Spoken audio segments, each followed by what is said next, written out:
And we're live. We're here. This is a kind of impromptu edition of Comics Cast. Um, we are here to kind of talk about Elysian Fields and Pyramid Gambit. I know I've been on here a few times. But we'll start off, and I might be the host, but we've got a guest with us right now. We've got Phil Leon. So, Phil, tell us a little bit about yourself. Hey, what's up? Yeah, I'm Phil Leon. I am generally a colorist by trade, but I also do illustration, pre-press work, editorial, and just an artist in general. I've taken into comics over about the last 6 years and been putting out a lot of stuff since then. And most recently, the Elysian Fields poster piece that Yeah. whipped up. Yeah, no, and that turned out fantastic. We'll pull that up here in a second. Just want to say thank you for coming out. We have some other people that will hopefully be making it onto the screen, onto the stream here in a little bit. Invites have been sent out, so don't worry. It's not just going to be Phil and I the entire night. And if you're watching this and you got a chance to read the zero issue of the last book, please feel free come on and chat with us for about it. We're going to be posting the StreamYard link in the comments here after we talk about Phil's work on the pinup. So let's get that bad boy on stream, shall we? All right. We'll kind of pop this up here. All right. So Phil, I know that I put Joe through the ringer on this. How was it coloring this? It wasn't bad, man, really. I mean, just a few communication things, and we had a few things figured out, a little bit of what we're going to do in the background of there, and as far as a little bit of detailing and everything. And it wasn't too bad at all, really. Well, so, I think Joe talked about like his favorite person to really draw in this was Hades, if I recall correctly. Was there any particular part of coloring this that stood out to you as something that you enjoyed more than the rest? Uh, I really liked that. I really liked that front little triptych area there with the two Anubi and Achilles. That was Okay. probably my Yeah, favorite. no, it's a great part. I especially like how you capture the blood spraying out of the how you capture the highlight the blood and everything with the reds there. Really good. Well, thanks, man. I'm glad you dug it. Yeah, man. I'm kind of. What are you using? I assume you're using Photoshop, or what are you using? Yeah, Photoshop is what I mainly use. If I am doing little bits of inking, sometimes I do. I do that in I like to use Manga Studio or Clip Studio is what they call it now, but that's basically just for inking because I like the way it does digital inking better. But I Oh, generally just do the colorist work or any of the pre-press or stuff. I don't usually do inking too much unless it's something like let's say this that I work on with artist up in Toronto, Greg Kimmett, and I do what I call paint and ink, where I'll do the coloring, and I'll also be adding in little lines of inks just for definition and stuff in the meantime. that's fantastic. We are being joined by the one, the only, the Scott Rosema. So we're gonna bring him on. Hey Scott, how are we doing tonight? Hey, You bring your Good. And remember, you're correct. It's the Scott. There's there Not, is only one. There can only be one Scott. well, I wasn't going to steal Highlanders, tag. that's the first thing that came to mind. Not that So I haven't lost my head every so often, but that's, because fair there's enough. other Scott Rosemas out there. They're a Scott Rosema or kind of the Scott Rosema. The kind of Scott Rosema. There's only one. I dig it. So right now, what we're doing is Phil did a fantastic job of coloring this Joe Tolliver pinup, and so we're just kind of Oh, yeah. going through and admiring that a little bit right now to kind of get us warmed up. As I said, we're going to be posting the hi Dan. We see Dan's there in the audience. We'll get that up there. Thanks for joining us. He's always on. He's always checking out the streams, and it's good to see him there. And he's a big supporter of Elysian Fields. And I think it's amazing that pinup really does that logo justice. Because, you got a logo like that, man, you just can't have any kind of pinup happening without it. That was the one thing Scott. when I was throwing that up there, figuring out exactly where to put the placement with that on there. See, Phil, that's why you're going to go places in this industry. It helps. I have a little bit of graphic design layout background in me, man. Oh, okay. Then you appreciate that. Oh, never mind. Scott's just trying to stroke the ego of his beautiful logo that he did for us. Well, don't bring up the word stroke. You know what that does to me. Anyways, so yeah, we Dan's in the chat and he says support the troops. That is a very big part of the Elysian Fields campaign, and we'll get that to that at some point here this evening.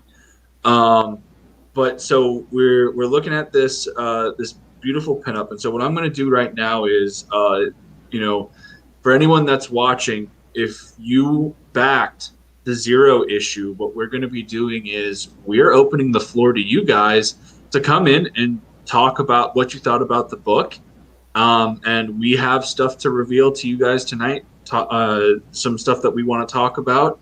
We're going to go over things like, Scott Rosema did a beautiful cover. I'm going to let him kind of talk about his his work on that. Say more, please. Say more. Oh yeah, I'm sure Scott is going to hate talking about his great work. So that's what we're going to do. Is we're just going to kind of highlight a whole bunch of stuff that we have going on with the campaign. For those of you who've read the Zero issue that are watching right now, the link is now in the chat on both Facebook and on YouTube. So if you got that Zero issue and you want to pop in and tell us what you thought of the book, you can tell me, hey, screw you, guy. I didn't like the book. You can. If you enjoyed the book, you're more than welcome to let us know what you enjoyed as well. All feedback is welcome. But with that, let's get back to taking a look at this pinup. So, Scott, you got here a little bit late, but Phil was talking about his favorite portion of this being that front and center Achilles fighting the two Anubites. And I think that's a really great part of the piece. I think my favorite part personally is the Hades and Osiris there in the background. I really like how Joe drew both of them in that, and then Phil's color really just brings both those characters to life in a really fantastic way. What's your favorite? What would you say is your favorite element? Well, outside of the logo, Phil. Outside of the logo, Scott. Yeah, I have to force myself to keep my eyes off that logo because it's so striking. Well, the logo, man, it's just so cool, dude. All right, well, your check's in the mail. Don't worry about it. But no, speaking of striking, I do like those front three figures where it's Achilles taking out those two. And what are those creatures called again? Anubites. They're like miniature Anubises. That's very, very cool. Yeah. So zoom in on that. I love the inking on the figures, and then the motion of the sword is enhanced by that really quite beautiful blood spurt coming out of that Anubite. I mean, it's got a classic bit of action there, and it's just And now is he also breaking up those arrows that were coming towards him? I assume, or yeah, I assume that he was getting arrows shot at him. And he was blocking them, and the arrows are shattering on the shield. It turned out great. Oh yeah, that's very effective. Very, very effective. As you can see, we very clearly have Joe Tolliver in the comments because he's like, awesome poster. Who drew that? He's like, oh yes, yes, Joe. We know you did this. He did a tremendous job. I still can't get over the bit where like he was asking if he could do something on the book, and I was like, we could use a pinup, and then I like just started throwing ideas at him, and it felt like a laundry list or a shopping list for going to shop for groceries of just cool stuff to throw in there, and he just goes, that that's a lot, and I went, yeah, but it would be cool, and he's like, it would be. That's going to take me some time. But Well, it totally paid off. I have to tell you, Joe, I'm just really glad that your artwork complements my logo so nicely. I mean, I couldn't imagine a better team up of that. So I'm absolutely just look, there it is. Oh, look at that. There you go. Now zoom in. That's even better. Now there's your cover. There's your pinup. Just a little bit of a nose, a little bit of an eyebrow, and a forehead, and just the arch of the temple below. Beautiful. Oh goodness. Then we can animate it. Here we go. Oh my God, the blood's flying. The blood's flying everywhere, man. It's flattering. Getting in my eyes. I can't see. All right. No, but that is going to be a pinup center spread in the book, or No, so what we are doing with this is we had a pre-launch page that everyone had an opportunity to go and sign up for the mailing list. And so what this was mainly for is all of the people that signed up for that mailing list, when they purchase a tier of this book, they will get this for free as a pinup. No kidding. Wow. And so it took a little bit long. It did take long to get this done because there's an immense amount of detail. So I didn't want to have it available as an add-on tier until people could see what it looked like. And so I've also extended to that to we got this added up as an add-on at the end of last week. And so every single person that had purchased Pyramid Gambit before this pinup had been put up as an add-on that wasn't on the mailing list, they are also getting the this poster for free. As I don't want, I'm not going to force somebody to go back and purchase a book just to get the add-on purchase. I mean, if they want to do that, I'm certainly not going to say no, but it's not something I want to make them do. So everyone that has purchased the book up until last week or that's on the mailing list will be getting this free with their books. What's the size of it? Oh man, the pinup I believe has been formatted. Phil, what's the format for that one? Because I was initially thinking 11 by 17, but then Joe gave me the dimensions of the file, and I think we're actually going to go bigger than that. It is, I believe, 11. Here, let me take a look real quick. Actually, it is 17 by 13. Oh, nice. Yeah. That's what we're going to aim for. I'll take a look and see what if the printer is able to make that happen. So if we're able to do that, that'll be what it will come as. If not, it'll likely be an 11 by 17 poster. So it'll probably come rolled up in a tube or something to safeguard it. So what I'm going to do with this pinup, because it worked really well with the Joe Tolliver pinup, was we went through hero and villain design. Fantastic printer. If anyone is looking for anything to be done, whether it be books, prints, what have you, they're stellar people to work with. They actually had they had used their machine to fold the poster, and then we'd stick them in the bag and board with the book. Oh wow, nice. And so that's what we are planning on doing with that. So we have a lot of stuff to take a look at tonight. Dan Stockwell is admiring your guys' work and is saying that's amazing. So, pat yourselves on the back. Scott Rosema, beautiful logo. Phil, brilliant colors. Joe's in the audience somewhere, so good job on you. Yeah, Joe, type up something so we can make funny or something. Where you at? He's been typing stuff. Oh, okay. But Or a little late coming in. it's just been him patting himself on the back some more, which is fine. Oh, I don't know. I'm not sure. I'm really into self-aggrandizing people. That's of course, too much. Never. Got to be You humble. would never, Scott. Got to be humble, like me.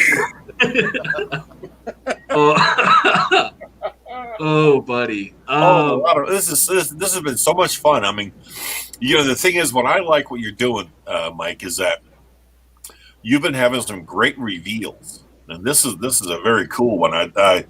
I saw the talk with Billy. And I was actually just about to bring that one up. Should we get that on the screen? I'll let you talk it up. Because you had a great reveal talking with Billy and what's the other guy he works with the Frank Amazing, I think. Yeah. I mean, that was a particularly very cool reveal, and especially since I've known Billy for a long time, and that's just such a. The second you showed that, I thought, "Oh my God, Billy's probably losing his mind." Yeah, no, he had a blast looking at this, and Justin Hunt really just did a tremendous job with this. Oh wow, just wonderful. So this is so weird because I'm not used to being the one that can run this, but if you actually zoom in here, which we'll do, you can see that this saw gunner is me. Oh, okay. Justin Hunt put me into this freaking pinup, and it blew my mind. And then this is Justin right next to me, and then over here is a guy, Sergeant Peterson, who was one of Justin's friends that he served with that passed during. So these are guys you knew. Well, I didn't know Justin was deployed with I think if I recall correctly, 10th Mountain, and he was attached to First Special Forces Group during the beginning of Afghanistan and Iraq. And so this was one of the guys that he had served with that didn't make it home. Oh wow! So it's a very powerful piece. You've got we've got the modern soldiers here, and we've got the our trio of Greek heroes up there that are, you have that place where the heroes of old and the heroes of new meet, and the respect between warriors there, and it's a tremendous piece. And so, oh my gosh, it sure is. One of the big things we're doing is, Dan was talking about the whole support our troops element, and so this is the pinup that's coming with our support our troops package. And if you get in on that, if people are interested in getting in on that, and you do that here within the next 6 days in that first 30-day window, this pinup is going to be sent direct to Justin, and Justin's going to be signing and numbering all of the pinups from the first 30 days. Oh, excellent. Yeah. Excellent. So they will be full-on collector's items.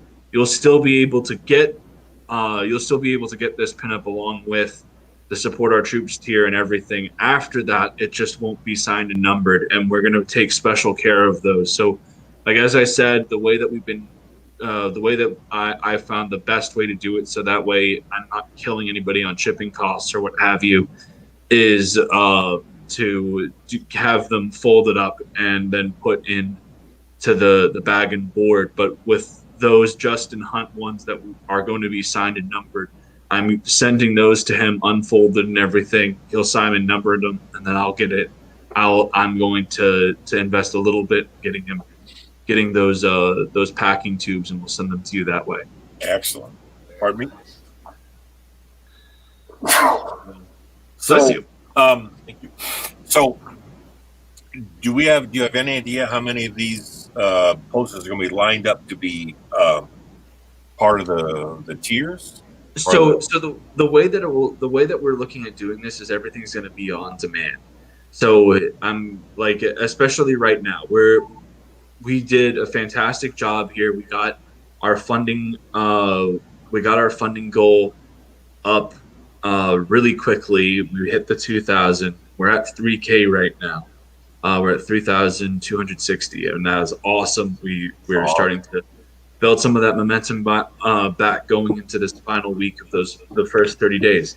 Excellent. But so what we're doing right now is printing on demand for demand. But as we get more, we'll obviously be able to actually set more aside to build up. And so we got Joe is. So Dan Stockwell's asking, can you make that into his poster? I'm assuming that he's talking about the Justin Hunt pinup, and that is what it is available as. It is going to be the poster that comes with the Support Our Troops tier, and it'll be available. Like if you get in within the next 6 days, it'll be signed and numbered by Justin Hunt, and it will be likely sent to you prior to you getting your books. So that way you'll have it there, and that's what we're planning on doing, because the books are going to be. I don't expect the books to be fully ready for distribution till around January, February timeframe, just based off of like we've got a good chunk of the book done. I'm working on the graphics and everything right now, so that way we can kind of meet up towards the end. But then you got to do the print file, you got to do. Have it sent to the printer, do a test print, make sure that everything's comes out. Still, even with the advancements in pre-press technology, there's still a lot of T's to cross and I's to dot when it comes to getting the stuff ready. So yeah, there's quite a bit of work involved. Well, probably, 1 second. Probably a lot more than most people know. Zero says that's the link to the campaign. It's not clickable, but copy paste will work. So let me see really quickly. I think that we have someone that wants to come in and talk about the book. So, hold on. Trying to do this. While you're doing that, I was going to say, Phil, Yeah. are you still there? Yep, I sure am. Okay. Hey, listen, you're still taking care. You're still addressing some of the promotional sides, right? Or am I thinking about somebody else? Oh, you're thinking about Phil Locklear. This is Phil Leon. Yeah, this is other Phil. Not Demon Phil, other Phil. No fair doubling up names now. Yeah, I have my scorecard. Phil. I am the Phil. Oh, you're the Phil. The other Phil is his name. Phil on this one. Understandable, yes, understandable. He is kind of subpar. We know that, but you don't. You're really the Phil. I'm going to tell the Demon Phil that you said that he was subpar. And I will publish your sketches. I swear to God. And I'll. We're even. We don't need to. We don't need to go that far. As long as we both know where the bodies are buried, let's just You know what? Not getting nuts Scott, here. Since we're on the topic of my horrible sketches, let's actually pull up your cover. Because it's just tremendous. I have it. So don't you fret. I don't know if I'm worthy in front of the Phil for this to be seen. Oh man, that is a sweet cover. That was fun to do. So just I wish I had your sketch here somewhere. No. Hey, okay, Scott, I don't need to. I will show that. I swear. Don't panic, Michael. Not yet. Don't panic. Don't worry, we can fix it in post. I'd like to know if I'm going to castrate you in public, and I won't do it right now. We'll fix it in post, Mike. Look, man. The power of that in front of us. Now, the thing is, if anybody can see it, now I've got the pencil version of the cover, and then this is the inked version of the cover. And I will tell you this, a little bit of a production creativity snag happened because between the inking here and the color that everybody sees there on screen, I don't know what in the hell happened to me, but I just got stuck like I haven't been stuck in I don't know how long. I just could not make the color work. Oh my God, it was like getting a spike in the middle of my shiny bald head. It was just driving me crazy. But luckily, I finally, this finally came together. The ideas finally gelled. I was pretty happy with it. I'm glad you guys like it. I hope everybody else does too. But it really did. It really came. This was one of the hardest covers for me to color. The penciling went away. The inking was fine. But my God, when it came to the color, I don't know what it was. It was all the fact, I guess, because I wanted to make all this armor since they're in the afterlife of the storyline. Mm-hmm. I wanted to have this kind of almost glittery mirror-like finish coming off the armor. Right. It's almost as if they're being treated and portrayed as the great figures that they are, but in the underlying problem is that they're going to face things that's going to tarnish that armor like crazy. If any of that, if any of that makes any sense, kind of a little stream of consciousness thinking there. And that fire couldn't have been easy. That no, had to take a bit. No, that took a while. That took a while. Nice. But I was just, oh God, it's just. But I'm glad you guys liked because it was a lot of fun, especially since once I got the fire in the background, I wanted to have his eyes and his nostrils be this blood red, and then have just the hint of his teeth and his mouth to be yellow. Since he's Hades, I always kind of figure there's nothing more evil than seeing somebody with a smile of this dusty yellow on their teeth. It's so disgusting and sinister looking. Yeah. So I wanted to just have a hint of that. And then it was really crazy, Scott, because you mentioned that this was one of the hardest ones for you to do. And I don't doubt it, because I remember you got those pencils and inks done like back to back. Oh, I just like once you started, it just freaking flowed. And and then all of a sudden I didn't hear from you for like 2 weeks, and I went, is Scott okay? Do I need to check in on him? And so I like go to send you a message, and it was almost like we were connected like mentally, because all of a sudden Scott Rosen was typing. And I'm like, oh, well, he's probably about to send me. And he says, I had an immense block on trying to figure out how I wanted to approach these colors, but I think I got it now. I'll be back soon. And then he came. The first picture he sent me wasn't actually this full thing. It was a close up on. Yeah. Let's see. Can you blow that up? Yeah, I'm about to. Yeah. If I can technology. There we go. So let's see. It was a close up on this. Yeah. And I knew immediately, like, oh God. You're like, oh Scott's about to blow me away.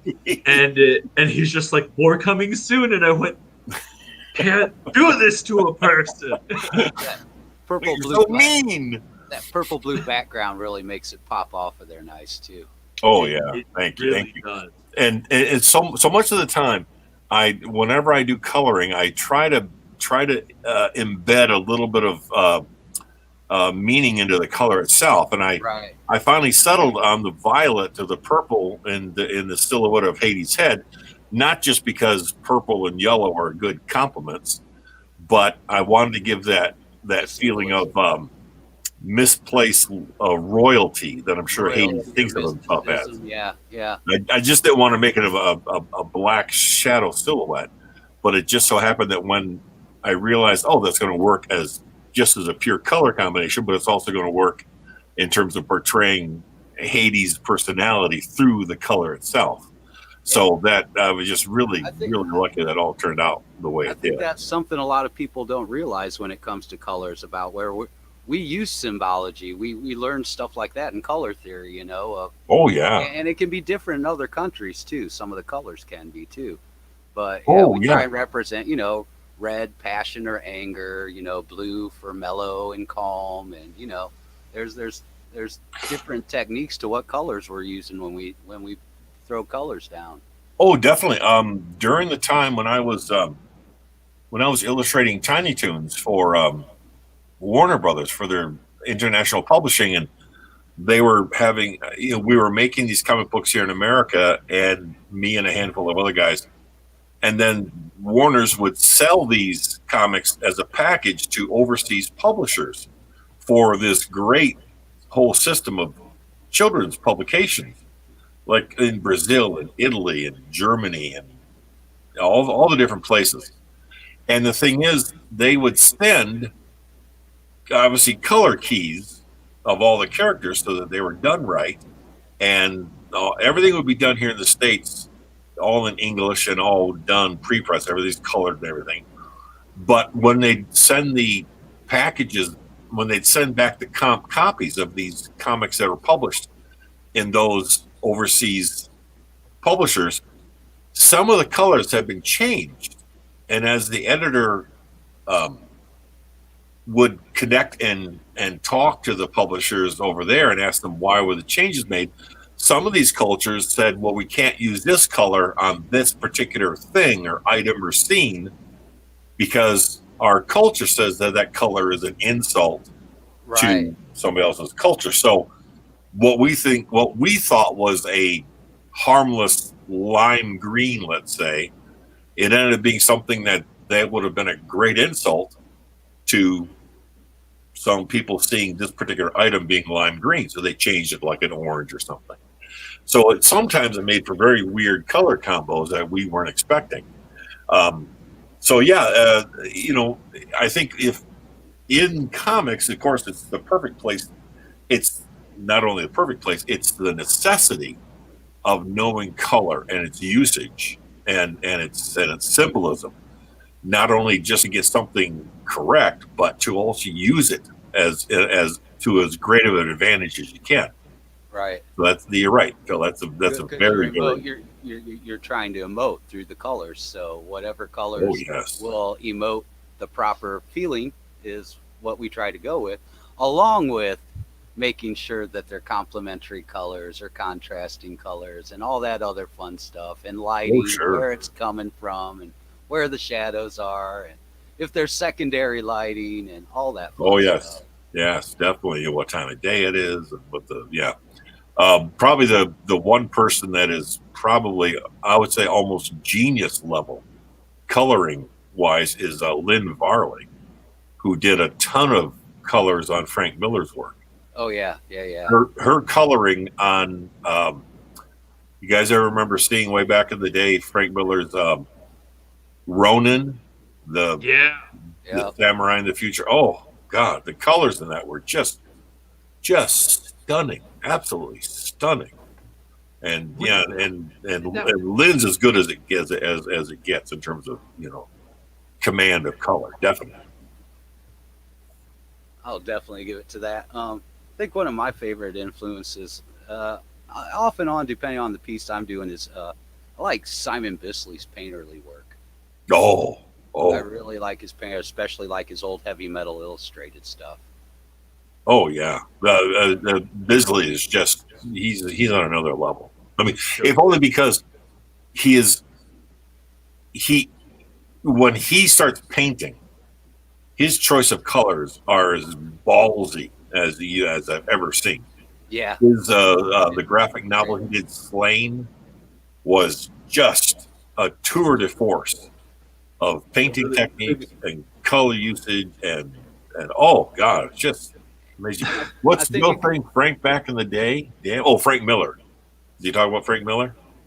Yeah. So Joe Tolliver is saying Frank back in the day, damn. And then I also want to acknowledge that Blue Samurai Zero has been watching, and he said the blackmail is thick, Mexican standoff. So that was. I'm pretty certain that was when you and I were kind of going at each other, where I told you that I was going to be letting Demon Phil know that you were saying that he was the lesser Phil, and then you were threatening me by showcasing a very, very bad mock-up. And then Blue says, "Hi, Mike. Glad you're on. Fridays are crowded for streams, but I'm here listening while I tidy things up." Thank you so much, Blue. If you want to pop on, I know that you've read the Zero issue. Excellent. Love to. You're more than welcome to come on and share your thoughts at any point. We've got the StreamYard link is up in the comments, so feel free to hop on whenever if you want to come join this party. But so we've been we've been chatting about this Scott Rosema cover for a second, and Scott, Scott did this fantastic logo for us. He's done a lot in the book, and so this cover is really kind of a perfect thing because Scott is so invested in what we're doing here with Elysian Fields. I feel that it's only fitting that his cover be for this deluxe edition of the book. So for people that did miss out on that zero issue, his cover is for a hardcover deluxe edition that collects the zero issue and Pyramid Gambit and has like a full extensive art gallery and a whole bunch of other fun stuff. And so honestly, I couldn't think of a better cover to have by somebody who has had complete faith in what we've been doing over here. Like the first I met Scott on Indie Vault, and literally within a day or two we were talking about doing that. Oh yeah, and then let me expand on what you're saying. That when we first met on Indie Vault and you started talking about your project, and then either Randy or Varian started posting some of the pages, I right away thought, boy, that's got some real power to it. It's got there's a crispness to the art. And okay, now who's on the interior art again? Is that Joe? His name is Marcelo Oliveira Costa. I would bring him on streams, but he's Brazilian and does not speak English well, and so he's very uncomfortable doing that. I have tried very hard. When I start seeing his pages, and then and Randy showed a number of pages, and I could see the storytelling happening, and I could see the crispness of the line work and the really powerful, fully packed panels and everything. I just couldn't kind of get away from it. I was just looking at it and realizing, man, there's some really, really good stuff happening here. And as you talked more and more about it, I realized, oh my God, he's taking one of the ancient, the ancient mythology, the ancient Greek mythology and Roman mythology, and you had taken it and given it enough of a twist, a little bit of a slightly askew off the main road take with it, yet still maintaining, yes, this kind of stuff, and back up towards, like this, and then a little further down. I mean, and I thought, okay, applying these ancient mythologies with this type of really high impact. Look at the weight right there. That's just a wonderful page right there. That's probably one of my favorite ones he's ever done. Like just the power of like the blood dripping off his hand right there too. Sure. And that very top panel, that wonderful use of the close up on the left heel leg, and how that's framed side by side to the approaching figure. It just has a certain something happening to it. And I just thought to myself, man, I really want to be a part of this. I want to see if I can't, somehow get myself, all tied up in this. Because for me, when I found out how much of not just a fan, but a follower you were of ancient mythologies, that hit a chord with me. Because when I was like 9 years old, I read the Iliad and the Odyssey, way above my reading scale at that age. But I was just absolutely fascinated by the actual real mythologies of that time. Because even before that, I remember watching some of these old, sword and sandal, movies from Italy with Steve Reeves as Hercules and all that. And then when I got to actually read the real mythos, I was just absolutely captivated. And it then, of course, set me up to be a lifelong reader of very in-depth things. So there was so much about this that just hit me like a hammer, and I just thought, I gotta be part of it. So that's when we started talking, and I realized, oh well, obviously Mike used all the help he could get. So it was one of those things, man. It just sometimes lightning strikes, and honestly, Yeah. working with Scott has just been one of these fantastic things that you never think that you're going to really have that chance to do something like that, and then it does. And you know, I honestly feel that way with every single artist that I've worked with on this book, whether it be, you know, Marcelo, who does these tremendous art. Doesn't that feel good when the dominoes seem to fall in the right place as you get going on something? That's honestly how this has felt like the entire time. Like you know, first there was the conversation that you and I had. Yeah. Then I remember somebody showing me the Dragon Guard, and so I reached out to Kevin Sharp, and like that, I was like, it was just not even something I was expecting, and that played out well too. Yeah, poor Kevin. Poor Kevin. I'm trying to see if I'm glad you gave him a shot, because you know he's got some nice skills, and I'm glad you're able to give him something to do to let people see that he's actually got something to offer, and maybe he'll have some chances now. And I really feel for him. I'm sorry. I really am truly sorry that his cover got buried by my cover. But Scott, I don't know if you want to go there, because his cover has completely dominated in the sales part, Scott. We're joined right now by Blue Samurai Zero. Oh, I know you're trying to spare my feelings. That's okay. Yeah, it's all good. We're gonna bring in Blue. We all know Kevin just about gave up the ghost when he saw my cover. We know that. We know it. Of course, it's okay. Of course, I'll give him a big hug next time we see him in the COVID zone. We are going to bring on Blue Samurai Zero, who is a fan of Elysian Fields and has read the Zero issue, and we may even hear some of his thoughts. So let's bring him on. Hey, Blue, how we doing? I'm doing well. Looks like I'm hearable. Are you simulcasting to Facebook? Yes. Yeah. Okay. All right. Now it makes more sense. Yeah. Hey, nice to meet you, Scott. Yeah, you too, Blue. I appreciate your colors, because if I don't, I'm probably going to get in trouble. Anyway. Let's see. I'll put you on my list. No, hey, I can't stay long. And I just popped in to watch, and I thought there's no link in the description. So for anyone in the audience on YouTube, I put a link in the chat so that anyone who hasn't looked at the campaign can. Thanks. Should be there. I think it's scrolled up a little bit. Anyway, but yeah, I read the Zero issue, and I knew that it was a Zero issue for an oncoming series, so I think I approached it accordingly, that this would not be a complete story. This is an introduction to the setting, and I think it lays that out pretty well and gives me a good idea of who Achilles is, that he's this glorious warrior who both loves the battle but would rather go home and be peaceful at the same time. Yeah. So, you know, I got that, and it was okay.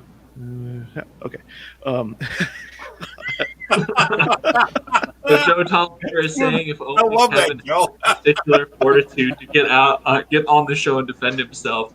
I don't think that this is a matter of testicular fortitude, but shots have been fired. Hey, so ouch. Yeah, I'm willing to place a bet. I don't know about Kevin, but we're talking huge.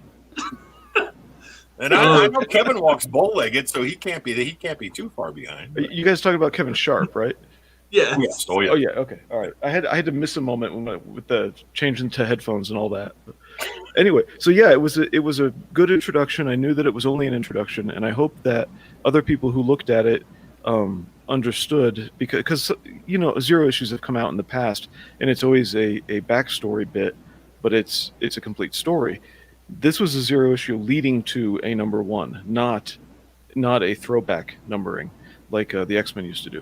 So I hope people who got the Zero issue knew that this was essentially a very long preview and setup for a bigger story, and read it accordingly. And Otherwise, they might have some letdowns and expectations. You know what I mean? Oh And yeah, that's something that I tried to make sure that I put out there when I was on streams and everything too. Is like, this is the prologue, but was the zero issue when so I have a copy of the holofoil with me. So like when people got this thing in the mail, well, that mirror, that foil cover. Yeah, I have that book. Yeah. he has all of the covers. He got all of them. So But, how many issues is this going to go, Mike? It's for as long as we can keep on making. Oh, okay. All right. So you plan for it to be ongoing. Yeah, it'll obviously run its course eventually. I'll run out of mythologies to throw at each other, but like, there is the plan is to keep this going. This is a big tournament that we can really just do whatever we want with, and Pyramid Gambit. We start to get into the first. We're in like we get to like the first real round of the tournament.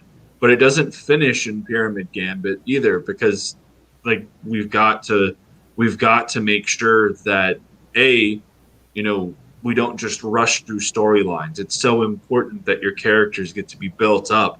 And while we did double the story on this one, we went from a 24-page story to a 54-page story. That's still not enough time to wrap up what was established in the zero issue, and then finish out the full storyline. It's not doable. So what you do is you get a sizable, a nice, I'd say that our kind of model is that each one of these releases will be effectively two issues smashed in one. Like and so it'll feel like you're getting effectively two comic books. And they're large-sized books. They've got good quality covers. Everything like that is the big plan. But so when you read this, you'll finish up what was established in the zero issue, and then when you're moving on to the Pyramid Gambit, it'll be like the first part of a big storyline. And so then the next book will be we finish up the first storyline and set up the next storyline. Well, that's kind of what I was. That's what I was kind of getting at. The first storyline is the Pyramid Gambit, right? Correct. Okay, and that's going to go for how many issues? So what we're gonna do is, so Pyramid Gambit is this book, and then the third book, which will be titled Pages of the Dead, will finish up what was established in Pyramid Gambit and give kind of a resolution and set the stage for the next arc at the end. Kind of like not really like set the stage so much as foreshadow who we're going to be seeing next. So Pyramid Gambit is issue 0, 1, and 2? Pyramid Gambit is 1 and 2. Okay. And then issue 3 will end up being the beginning of the Pages of the Dead, you said? Yes, Okay. Pages of the Dead, and it will be like 3 and 4 and maybe a little 5. Now, So the arc goes through 1 through maybe a little of 5, and then the next. So the arcs in the books aren't the same. Are you arranging the end of Pyramid Gambit so there's some closure while still setting up the, let's say, cliffhanger or whatever it is? You're making sure that these are a bit satisfying. There will be it'll be a cliffhanger, but I don't want to give away. So like, wait a minute, is this going to be lost, or will there just be a regular cliffhanger? That's what I'm worried about. It'll be just a regular cliffhanger. Okay, good. It's not going to be lost where it's like it's over, but is it?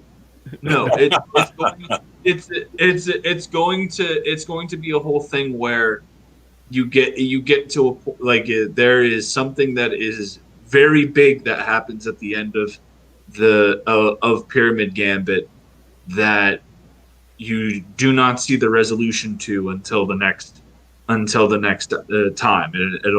And I kind of got that from watching things like Dragon Ball Z, watching anime, old school cartoons, everything, where it's like you get to the end of the episode and you don't want it to end.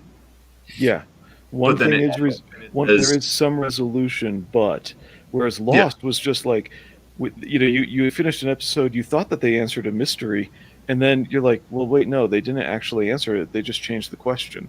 That sucked. I hated Lost. That was very frustrating. I really had hope. I really hope that Lost would have been the final like 3 episodes. I really thought that they were going to completely wrap it up with everything answered and everything explained, but it just kept getting more and more extreme. Convoluted, yeah. It was just it became the last few episodes just was a snowball effect of bad writing. No, unfortunately. If you don't mind, I want to. Hey, Phil. Yeah. Phil, you there? Yeah, you were quiet. Yeah, I'm here. Yeah. Okay. Are you working on something down there? Your screen's still sharing, and I don't know. You can share it for a second if you want.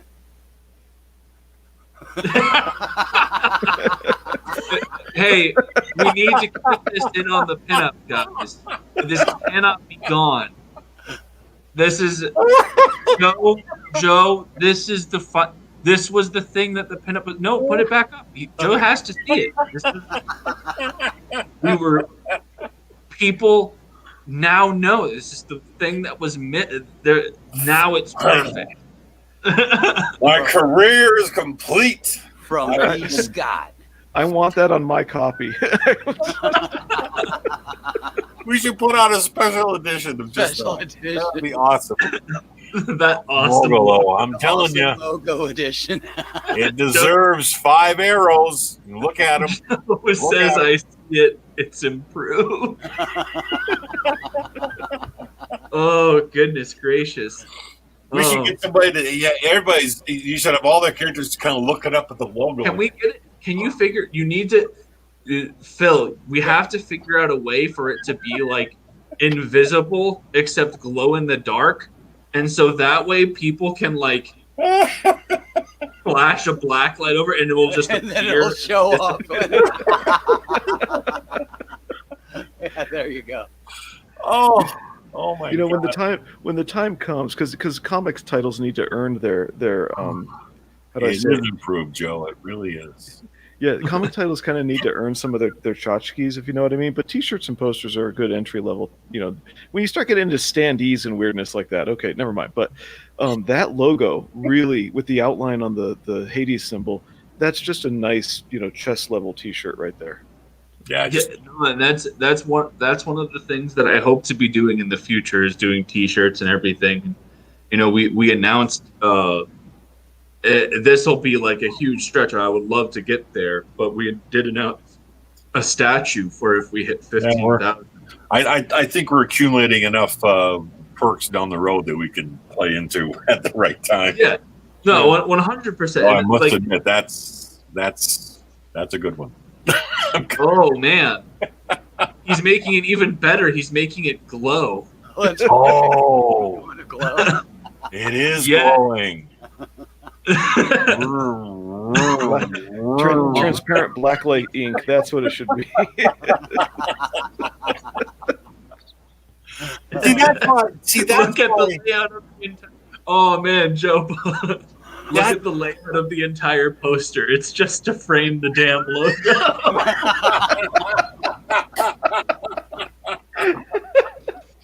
We love you, Joe. You did a great job.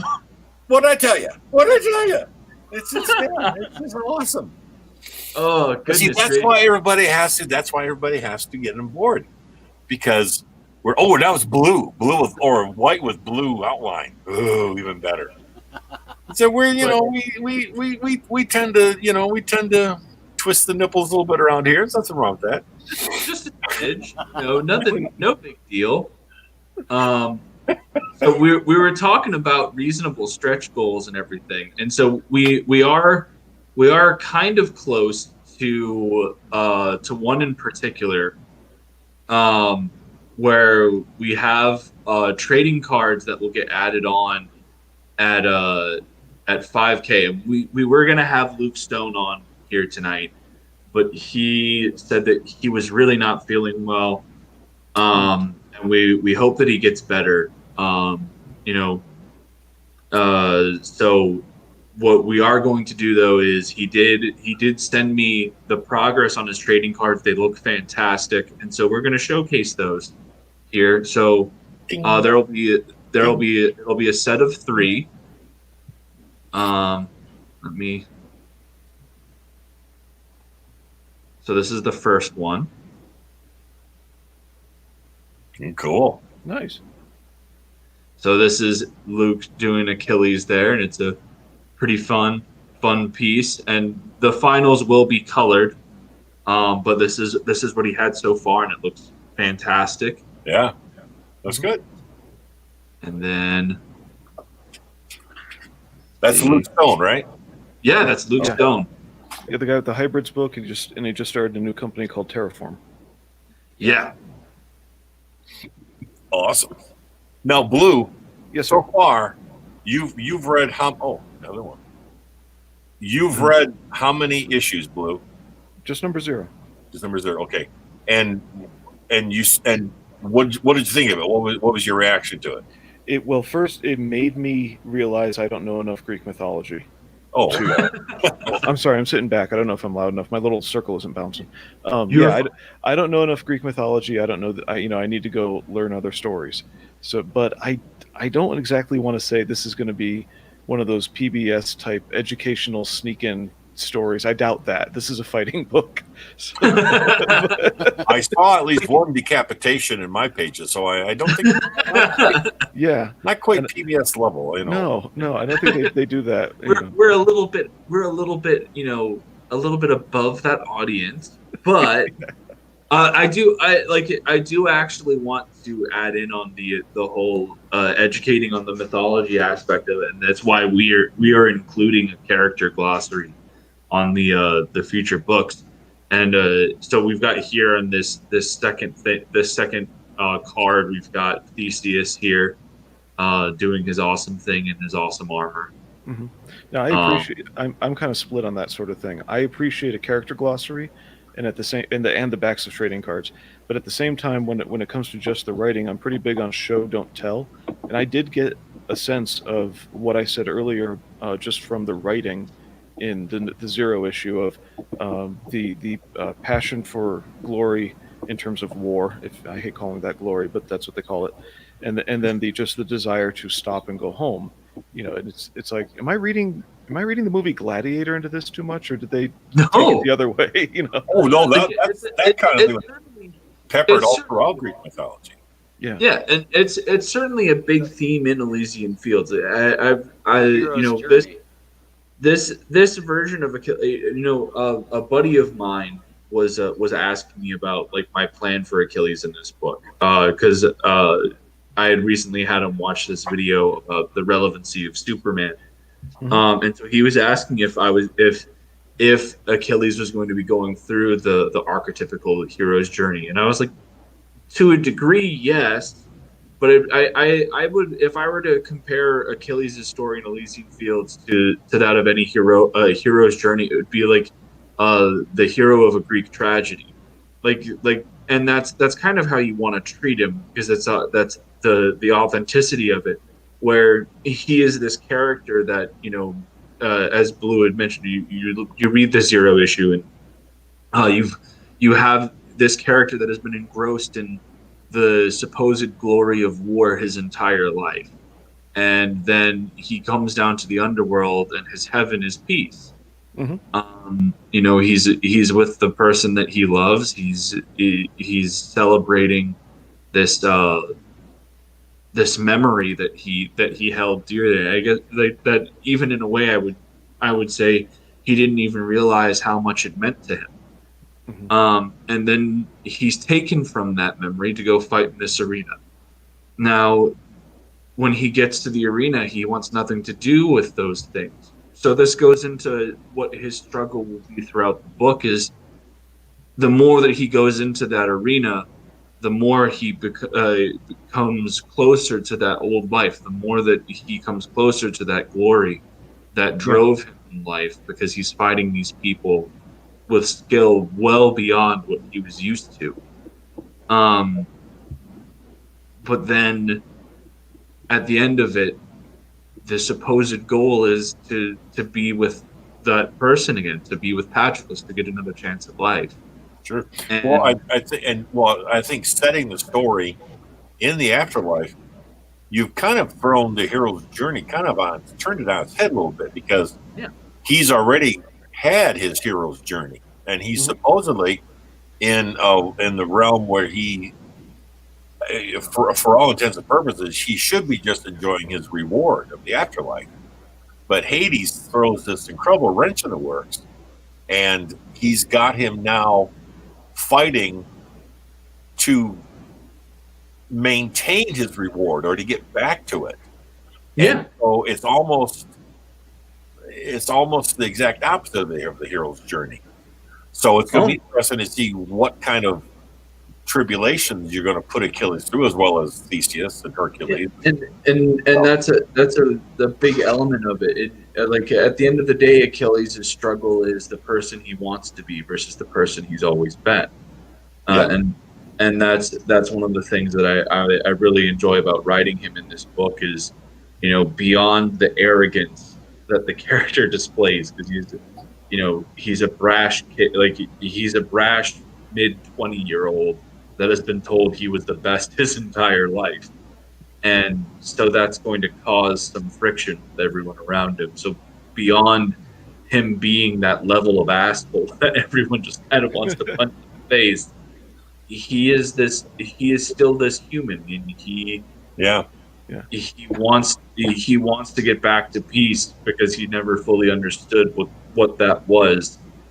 But the temptation of war, the temptation of the battlefield is always going to be there over his shoulder. After a lifetime of being the ultimate warrior, he would be completely at odds with trying to figure out what peace is supposed to be about. It's supposed to be like for him. And here he is in a situation where he should be able to devote his existence in this afterlife to finding that out, and he's being thrust back into war. Mm-hmm. Yeah, I think it's this fascinating, a little bit of a left turn to the mythologies, while still maintaining all of their original elements of attraction that you got when you would first read about these things. So what were you going to say, Blue? Well, I wasn't sure when Scott was. Sorry. Nobody understands me. Don't worry about it. It sounds like one of the challenges in writing this, though, as Scott just said at the end there, maintaining what was the initial attraction. Let's take me as a reader, because that's all I am, guys. I'm just a consumer. I'm also an ignorant consumer, so I don't know these mythologies really well. It's been since 6th grade, we'll say. Well, okay. What do I need to know about the character, and do I get that out of the character so I can understand his motive? So I can get show don't tell, his motivations, his I can't think of the word for it, but his desires. So you got motivations, desires, what drives him, his goals, that kind of thing. And am I going to see how his personality works at the same time that I don't know his mythological history that would tell me some of those things? So that's a real writing challenge that the character index, it's nice, but it can't make up for, if you know what I mean. Like it's still got to be in there, and these are not characters you create. This is a big challenge. It's something that honestly has been really, I have to be very careful with, because like on the one hand, Achilles has been my favorite character in mythology since I was a kid, and so I want people to like Achilles, and so there will be times. Like I remember, and this is actually part of the preview, so I won't that we have up on the Indiegogo, so it's not really so much of a spoiler. But I remember when I was writing the final pages of his fight with Gilgamesh, I had initially Gilgamesh had been talking shit the entire fight. He had actively been trying to prod Achilles and make him angry. And so when they're coming down to the final confrontation, Gilgamesh kind of starts to show some humility a bit. So I had initially had it be that Achilles sees that and grants him mercy. And when I was going back and I was re-looking things, I was like, nah, that's not right. Like as much as I would, like, it would be a thing where people would, I think, like the character more, but it's not true to who Achilles was. This character that was like literally the entire opening of the Iliad is about singing about the song of the rage of Achilles. Mhm. Like this is somebody that is known for one thing outside of being a fantastic warrior, being a ridiculous hothead. So like, and rather, I had to go back and I retailored the dialogue where like initially he was just like, I'll grant your final request for that display of humility, and instead I was just like, I went back and one of my favorite moments of Achilles in the Iliad is when he's fighting, he's about to fight Hector, and Hector asks for mercy to be shown to the loser's corpse, and tries to create a pact on that with Achilles, and Achilles cuts him off and says there are no pacts between lions and men. Does the wolf make pact with the sheep? And so I effectively had him go. He straight up he says to Gilgamesh, he says, "Do wolves? Does the sheep ask mercy of the wolf or something like that?" And then he kills Gilgamesh just right after that. Yeah. It's one of those things where it was like writing a character that I want people to like versus writing the character that Achilles really is has always been one of those things that you struggle with as a writer, because at the end of the day, this is my protagonist, and I'd love for everybody to root for Achilles, but when you look at the Iliad, one of the things that makes it so compelling, and Achilles such an interesting character, is that he's the hero of the story, and he's a kind of an insufferable asshole the entire time. It's really hard to root for him, and that's the thing that and Blue, you tell us what you think of these of this. Is the thing is you can have a character that's a complete ass, but if the character is sincere and honest to his own nature, you really end up really kind of having to like them, because it's only when you have a character that, even as despicable as they might be, if you want to write a completely deplorable character, they can still be either identifiable or likable if they stay true to their nature, to their true nature. It's only when you write somebody as a bad character and then you write them badly that's when they become completely, nobody wants anything to do with them, not just because they're despicable, but because they're not true to their own nature. Yeah, and the only exception to that is the conversion story. Which is? Just growth in your protagonist. There's a redemption, a realization, a change, where that's part of the story and the point of the story. And then you can kind of like them. But outside of that, all the villains that people love, it's because they stay true to themselves. Or not to themselves, but I know this is weird, but they stay true to their evil. Well, they are pure in their motivation. Who among us has not almost rooted for Professor Moriarty? I mean, he's the epitome of evil in Sherlock's world, but he is so absolutely, completely committed to his role that he almost circumvents being evil, and you almost have to admire him to a degree. And that's what the writer, what's his name, Arthur Conan Doyle. It's only because Doyle was such a deft writer in handling characterizations and making them so real and true to themselves that's what has made the Holmes mythos so everlasting and so likable up to the present day. Yeah, I mean, for Achilles to have that mercy at the end instead of being a hothead would involve a huge, and have it be likable at all, would involve an enormous amount of events wearing him down, showing him different values or whatnot to bring about that kind of change. So in one battle at the beginning of a story, he's going to cut the guy's head off. Yeah. Well, he is Achilles is pure warrior. He's like the pure warrior of all warriors, and he couldn't become that if he had that much room to be changed or swayed, even by the most profound of requests or pleadings or beggings. Actually, I don't think begging wouldn't do it. It would take a lot of beatings and losings for him to change. I mean, it's not going to happen. That's who he is. Yeah, his very nature would have to be, his very nature as a character would have to be broken and completely rebuilt up from the ground. And then he wouldn't be Achilles anymore. He'd be some other character. Yeah. Hey, Scott, I appreciate the conversation. Thanks a bunch. You're going to make me read books more carefully now. But I am supposed to be on another stream where I'm sort of one of the normal wingmen.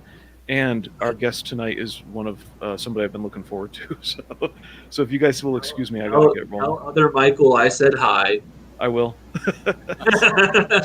You guys take care of yourselves. Good talking to you, Blue. Take care. Good night, Phil.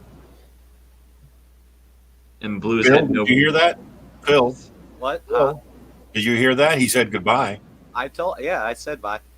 Nobody could hear it over my ramblings. I understand. I know. I'm loud. So, anyways, but it's so great. Blue is fantastic to talk to. He's a regular over on the stream that he's going to is Michael Bancroft, and Michael's a hoot. I've been on that name. How do I know that name? You've probably seen me like post up stuff. He and I have a running gag about Brad Pitt's version of Achilles from Troy. Oh, okay. And we will constantly.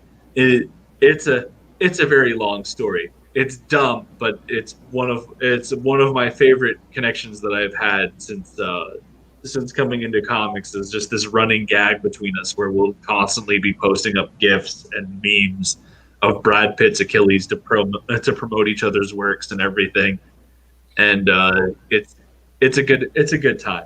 Yeah, but that was an enjoyable movie. I liked Troy. It was fun to watch. I won't put my opinions up. No. Hey, we can disagree. It didn't get it for it. It's not even the disagreement bit. It is that I will literally talk about Troy and every reason I don't like it for 3 hours. It's happened before. Do you like it purely as a piece of cinema? As a piece of cinema, it's okay. If I were going purely objective as a piece of cinema, I'd probably give it like a 6.5, 7 out of 10. But when you come at it as like a classicist, and especially as someone I don't imagine with you as a pure student of mythology, I can't even begin to imagine that you would have anything but problems with it, because that's this is what the things that I will say that are good about Troy. Achilles' portrayal in the first 20 to 30 minutes of the film are phenomenal. And if they had kept him that way, Joe Tolliver says, wait, you don't like, I'll put it up. Wait, you don't like Troy? I take my work back and I want to take it from your campaign immediately. Okay, hear me out here. Joe. So, like, this is the positive that I will say of Troy. The first 30 to 45 minutes of the film with Achilles in it is 100% on the mark on his characterization. I think the opening scene where he kills Boagrius is probably one of the most true to form in how Achilles is written. Between, they show up to both these grand armies show up to face off, and they're supposed to be an army of champions, and Agamemnon calls out for Achilles, and he's nowhere to be found. Yeah, where is he? He's drunk, half asleep with some naked woman next to him, and he gets woken up by the kid, and the kid's like, the man that you're about to fight is like 6 times your size. I'd never want to fight him. Achilles riding off with saying, and that's why you'll never be remembered. And then they even have like the perfect setup of the tension between Agamemnon and and Achilles, where Agamemnon tries to flex and says, "I should have you whipped for your insolence," and then Achilles just goes, "Well, maybe you should fight him." And then Nestor kind of steps in and just goes, "You can send everyone home with the swing of your sword," to try and placate the two, which is like that's the power dynamic between those three characters throughout the entirety of Homer, and Achilles relents and he goes, "Imagine a king that would fight his own battles. Would that be something?" Yes. And like that whole setup, and then doing everything on the beach, as far as Achilles was concerned, was perfect. Then it takes a nosedive, and Achilles stops being the character that he should have continued being. Joe is pointing out, for someone who doesn't like the movie, you memorize a lot of the lines. Interesting. So you have to realize that movie came out when I was in middle school, and when I was in middle school, I had horrible taste in everything. So, like, I loved Troy in middle school. I watched it probably more times than I could count. I think it might have been like one of the first R-rated movies I saw in theaters because I saw it with my dad. And so it was a thing that I really did love. But then, you grow up and you develop this thing called personality and taste, and I couldn't help but have issues when I actually had those. So yes, Joe, there was a point in time where I loved that movie. And as I said, like those sequences, I still really enjoy. The beach fight scene is incredible, and it perfectly demonstrates that this man is a one-man freaking killing machine. Because he's not even. I think probably one of the best parts about that is when he's getting up to the Temple of Apollo, and there's like just constantly like 6-7 people around him, and he is just without even missing a beat. And I think that they had a genius thing where I think that they actually sped up either Brad Pitt or Brad Pitt's stunt doubles movements on the camera so that he looked like he was moving faster than everyone else. Yes. And as a piece of cinema, I mean, it's for me highly enjoyable. And if you can divorce yourself from the source material and how accurate it is to the movie, I think it's very enjoyable. And I have decided with Joe. What's he saying now? He's saying they used the classic hero's journey and they needed to focus on the story arc of his character. And so this is my rebuttal to that. Is if you are like it. First of all, the big issues that I have with Troy is you have a movie that's supposed to represent 10 years of storytelling, and this is one of the big problems that I have with how every single person tackles the Trojan War in this, especially when you come down to a film.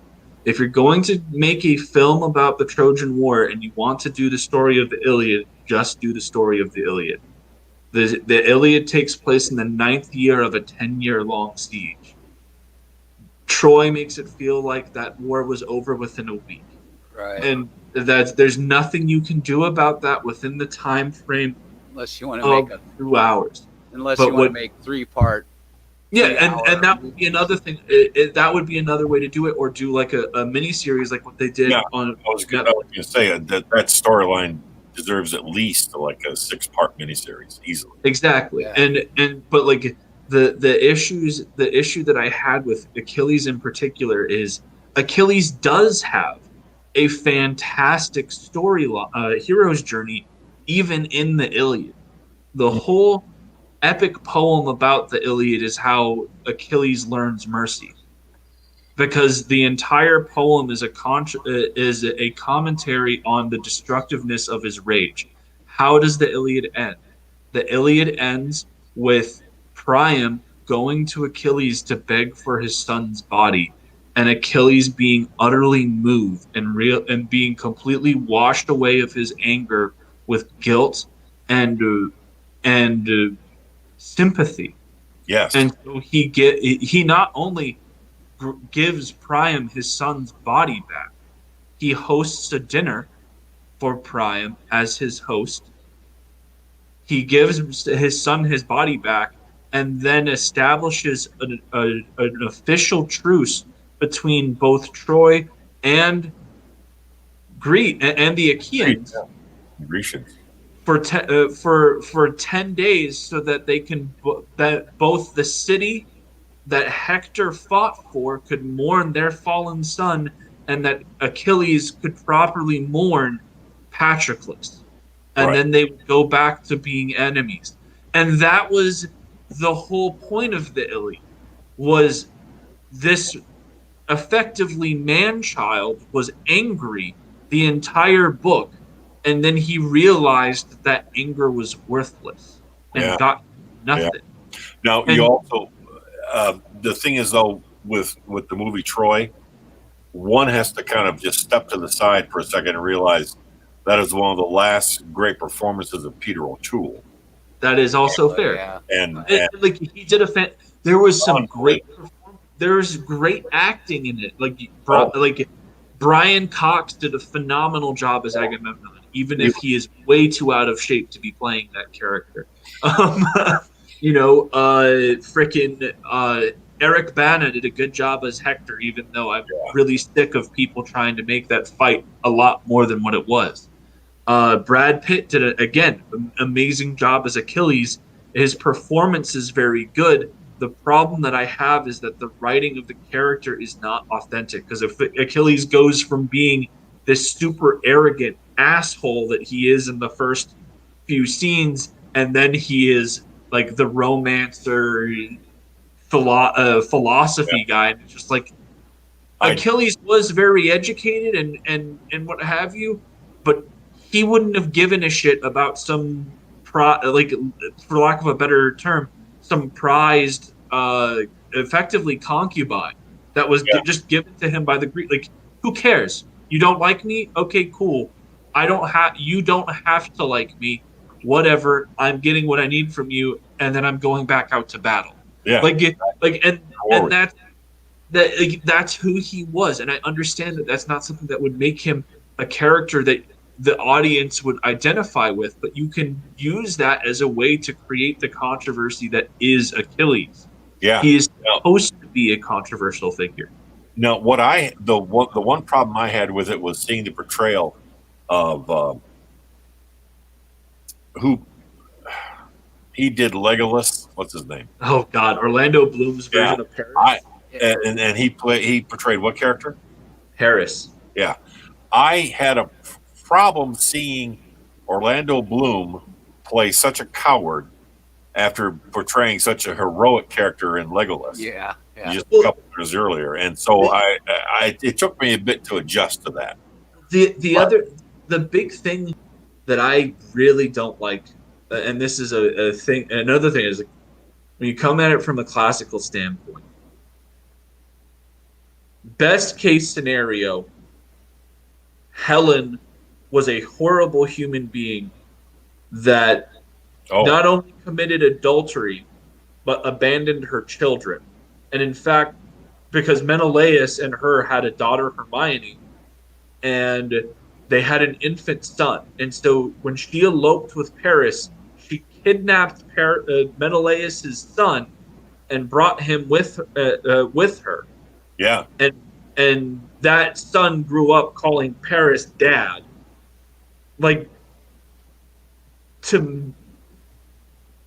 I understand, there's this whole thing where, it's an arranged marriage, except it wasn't, because the whole idea is that you had the trial of suitors for Helen. Yeah. And then Helen wanted Menelaus, and so Odysseus came up with the solution of how to make that all good by having all of the other suitors swear that they would defend the decision made, and that if anybody tried to harm the person who won Helen's hand, they would go up against him. And that's actually how the army of the Achaeans got raised just because of the how Odysseus solved the debacle of the suitors. So like when you take Paris, who is the literal villain of the Trojan War, and like the Greeks will pay homage to Aeneas, they'll pay homage to Hector, they'll pay homage to a whole bunch of the Trojan princes.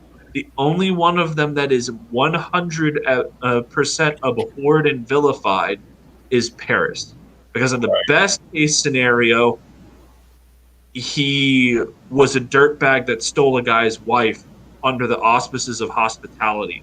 Yeah. On the worst case scenario, he was a rapist and a woman stealer, because and so people much of his low nature has attempted to be hidden, or attempted to be forgiven through the all blessing guise of love, and that just doesn't hold true for me. I mean, you can for me, it's a whole thing of people forget that the flight of Helen was not originally called the flight of Helen. It was called the abduction or rape of Helen. Yes. The same way that they used to describe the abduction or rape of Persephone by Hades. Yeah. This was not a nice guy. Oh no. Paris was a dirtbag, and he was and this was something that I also like when you look at the movie Troy. It makes me angry that they make him they try to make you sympathize with him, and B, that they make him sniveling and worthless. One of the big things that makes you really hate Paris is that Paris is a skilled warrior, and in fact, Paris is a better fighter, according to the Iliad, than Menelaus. But the reason why Paris doesn't go out there and fight is because he doesn't think that he should have to. Right. He's a scumbag. He's constantly hiding behind the walls and letting other people die for his screw up. Oh yeah. Now that is what makes him the piece of crap. Now I wonder if we should maybe get back on some other track, because I know we could talk about this all As night I said, long. Scott, I warned you that this was going to happen. You were like, no, please. And now I am begging like Paris to see if we can't. To bring it back to Elysian Fields, I guess. We had mentioned the exciting stretch goal of the trading cards. We have one more of those to show, actually. Because Luke did 3 for us, 1 for each of the main people, if it will come up. Awesome. Hold on 1 second. I'm having some issues here. Here we go. There you go. Oh, cool. And so we've got Heracles, and the other big thing that's happening if we hit 5K is I'm gonna make Scott do more work. We will if we hit 5K, all of the hardcover deluxe editions with his cover on it will be sent to Scott, and he will sign them all. I'm already going to be signing them, so effectively you will get that book will be signed by both me and Scott. You're lucky that he's being nice this time. When I made the initial announcement, he decided that his signature was going to cover the entire book. He was going full on toddler with it. Give me an inch, I'll take a mile. I swear to God. I love that big swooshy whoosh. Yeah. Oh yeah. I look forward to that. Do we? Now, the crowdfunder is still going on now, right? Yes, it's still going on. We have 6 days left in the initial 30 days. Okay. We're going to extend it to the full 60 to give people as much of a chance to get on that, and we will likely go in demand after that as well, depending on how we're doing on sales. If it's something where it's like we've hit a point where I don't think we'll be doing any more, then we might close it. But the hope is to keep the campaign open until the new year. Gotcha. How close are we to that? To how close are we to getting to the point of my having to sign my? You have, I think, 1,800 to go. So a little under 2,000. So it's not far. That's really not that much. Boy, who's we have Edwin sign up for the Ace mailing list Acevedo. He says, "Hail peeps, hail back to you, Edwin." Hello. Hello. Do we know how many people are following us on this cast?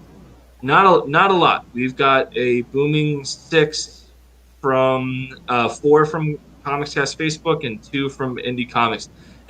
I knew that this was probably going to be a hard night to compete. Friday nights generally have a lot of streams, and like Joe and I have been like up to our eyes in work over the past few days, and so getting this set up was kind of impromptu. But we will make sure that this video gets shared around, and so people can see it. I do hope that, as I said it at the beginning of the stream, we'll remind people now, if anyone that has read the Zero issue wants to come on and ask questions or give us your thoughts, you're more than welcome to. Or if you want to ask Scott Rosema about his cover, you're more than welcome to. Or Phil Leon about his cover on his colors on the pinup, you're more than welcome to. We'd love to talk with you guys. That's why we're here. Yeah. Now, I can't help but think back a little bit to earlier in the broadcast here that I want to make sure that Kevin Sharp is doing okay, because again, I know how crushed he must be. But what has been Kevin's reaction to how the campaign has been going? Kevin's ecstatic. There's a lot of love going out for his cover. There's a lot. I think both your guys' covers are the top sellers. I think he's got you by a few. In fact, we'll pull up the campaign right now. But both of your guys' covers have been the top sellers. I can say that. Good. That is. There it is. All right. So, Scott, your cover has had 7 out of 100. Oh, wow. It's good to hear. So when I say 7 out of 100, your hardcover collector edition, we will be doing a limited print with a maximum of 100. We will be ordering by demand, but we will not be printing more than 100 is what that means. Gotcha. Now, and this is through Indiegogo, right? Yeah. Yes, this one is through Indiegogo. All right. And then the Dragon Guard variant has 20. Ooh, 19 claimed. Excellent. Yes, but then so there have been 19 claimed of that one, and then you have the whole enchilada, which collects the 3 main variants. So, and that's how many were claimed for that? 3? 3 of them. Okay, awesome. So he is definitely in the lead for that. However, we are going to be doing something special with your book that you and I have talked about, but we're not ready to make that announcement yet. So you guys will have to keep burning for a little bit. But yeah, we're at 3260 right now. I'm really glad that Kevin is. Hey man, it's all good. Scott. I'm gonna tell the secret. It's an 11x17 of that logo, isn't it, man? Why?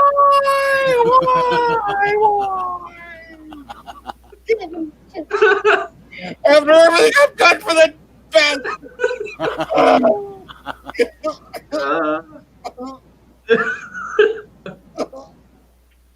it's only because Excuse me. it's only because you're expensive, Scott. Your book is probably technically like you have 7 people that have bought your book, so that you have to take into account that that's 60.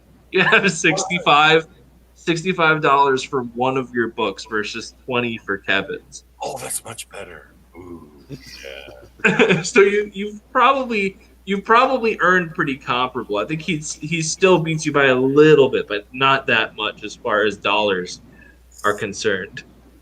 The plan. We're do everyone do what they can to pad Scott's ego right now.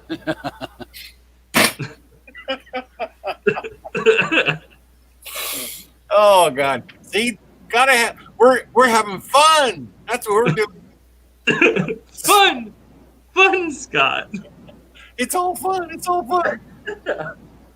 Oh goodness gracious. Oh So man. now, with when we get past all this terrible COVID thing that we're all having to muddle our way through, do you have any plans for in 2021 how we're going to go out and physically peddle the material? And are you? So my big plan is that I'm going to be putting money aside to do Baltimore Comic Con. Awesome. And Scott, if you do want to come to Baltimore that in 2021, we can do a booth together. I'll make sure that we have copies of your cover. That would be. I'd be down hanging out.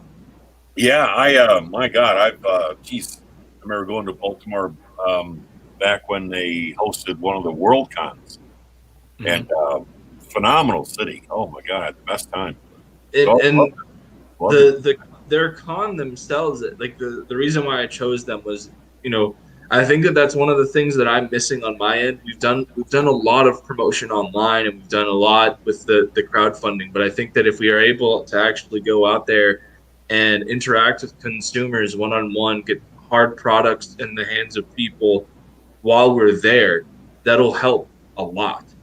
It will. It's the one piece I think that we're missing, and we have a lot of really exciting things planned over the next year, and we have even some other big things that we have planned for Elysian Fields that Scott knows about, but he can't talk about right now. So like that's the whole idea, is that we do want to get out there in 2021. We hope to be at the convention scene. We hope to be there with books in hands for all of you guys. Oh yeah. And really bolster Nine Realms to get to that next level. Now I know that here in Michigan, the big Grand Rapids Comic Con that I haunt every year. They had to cancel this year's show in November, but from this spring they plan to have a secondary show in April. Like the first show of 2021, and hopefully April will be a part of the year and away from the pandemic that it'll still happen. But hopefully by about mid 2021 going onward, we're going to start seeing at least some kind of regularity of shows happening again. So I'm hoping that you and I can, not just at Baltimore, which would be a great way, because that's becoming more. That would be something that I have to really plan out with everything that I've got going on. But like, I would love to go do that. That would be awesome.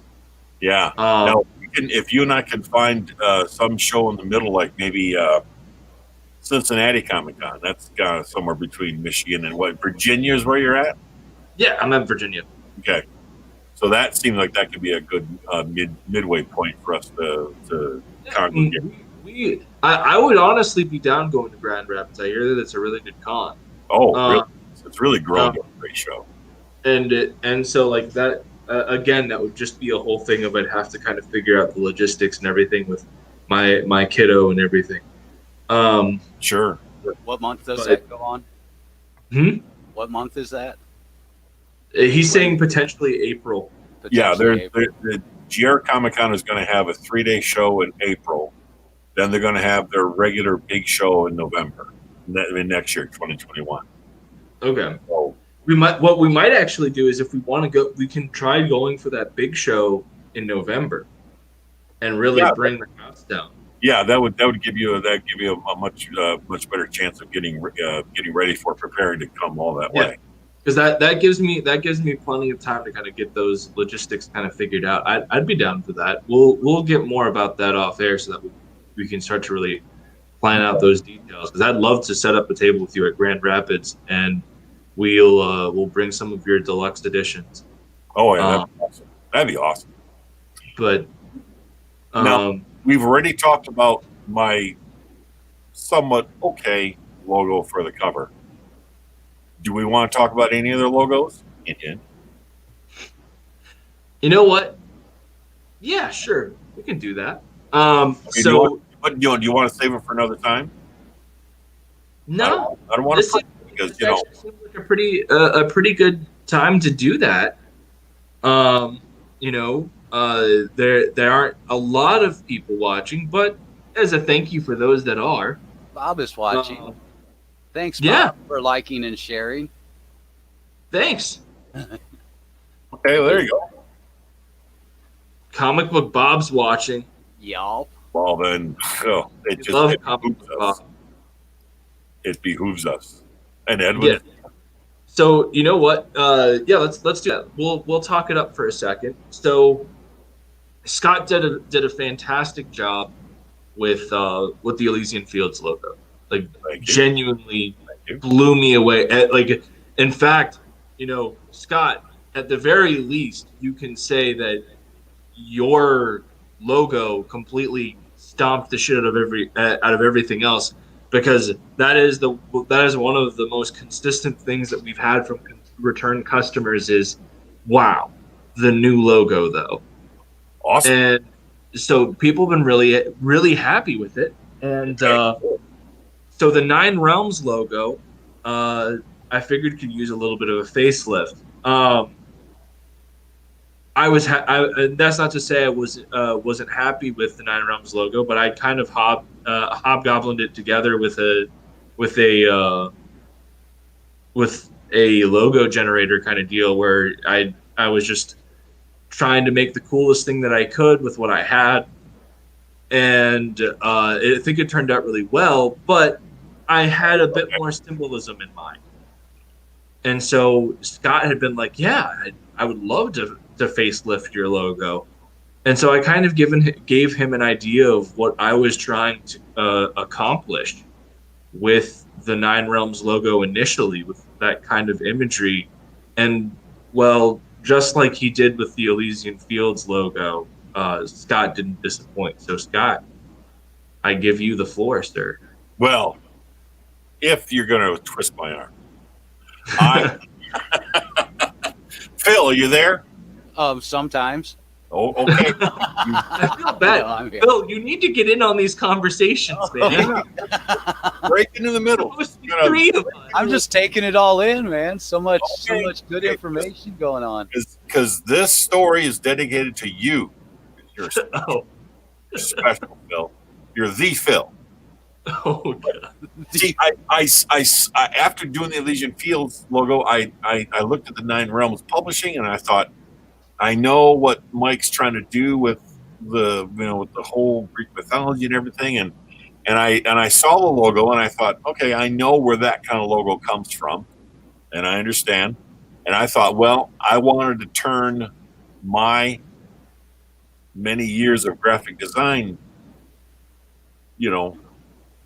expertise to that, because I figured we really wanted to have as much snazz, as much jazz as we could on this property. So I had him send me a high-res file of the logo, and I started playing with it, and I started realizing, okay, it's Nine Realms Publishing. How can I play off the nine and the realms? And he gave me the whole history of the tree being, what is the tree called again? So the base premise of it is, Greek mythology has always been my thing, but my last name is Odin, and so right. the nine. Obviously, the nine realms is a concept from Norse mythology, and the nine realms are all tethered together by the world tree, Yggdrasil. That's it. Um, So having known that, and I was fairly familiar with that whole concept, but then knowing that's what Michael wanted to do with it, I thought, okay, we got to have a way to tie all this together in a much more cohesive way to have everything about it say Nine Realms Publishing. And so I liked the idea that it initially started out as a round stamp. Then I started playing with the idea of having it be kind of this Gothic arch type version. And when it all came together, I simplified the 9, the R, and the P of Nine Realms Publishing. And I was able to make those into the world tree and have 9 leaves come off that tree to represent the 9 realms. And then I tweaked it a little bit, showed it to Michael that he said he wanted to include the Ouroboros, which is the sigil of Jormungandr, the world serpent. The serpent, and he's kind of eating his own tail.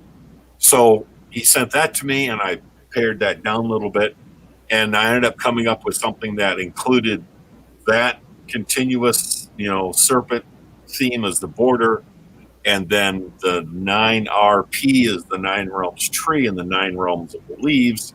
And then I picked a typeface that was much bolder and stronger to actually say 9 Realms Publishing as a circular theme.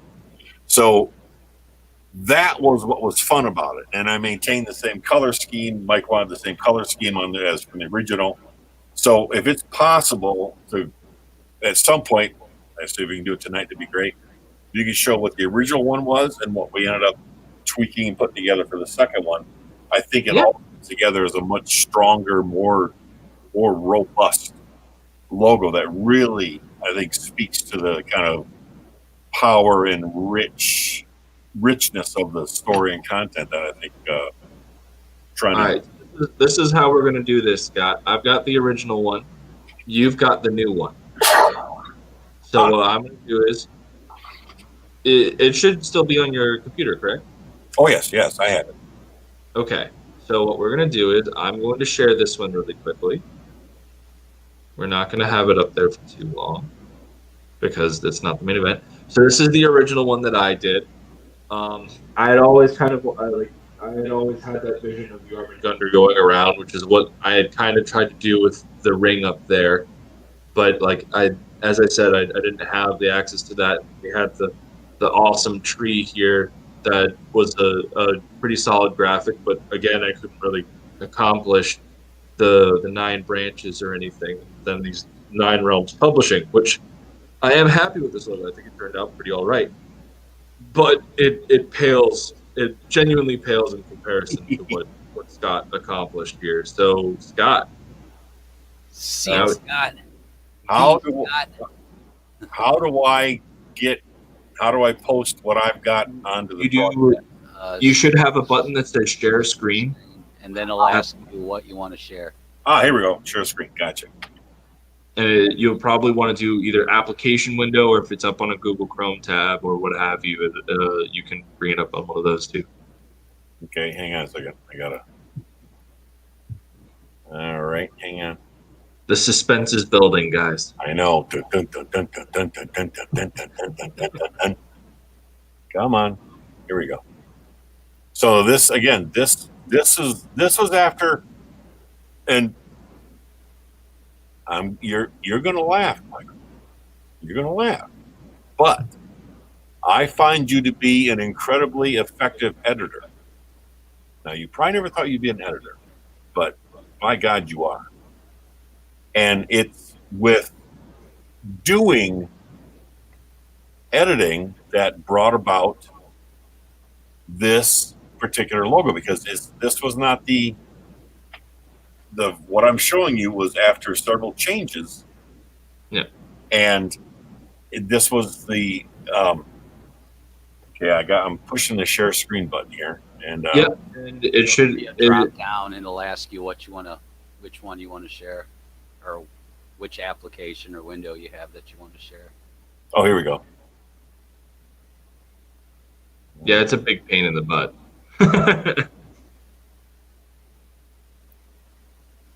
Okay.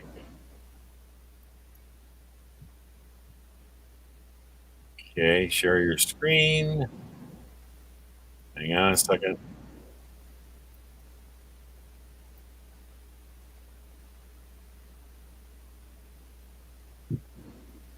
Okay, I got to open the system preference here. And come on. It has pink eyes. if only I was prepared. Okay. It's all good. It's asking me to or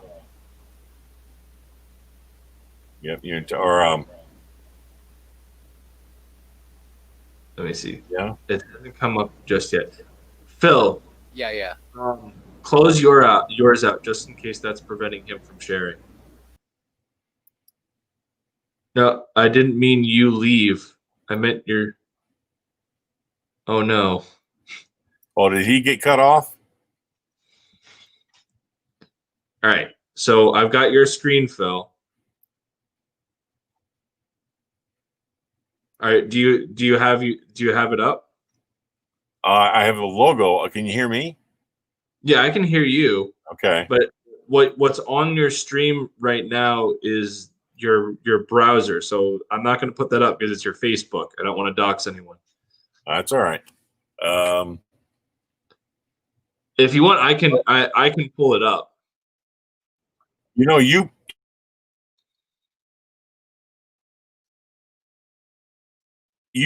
Well, kind of stuff.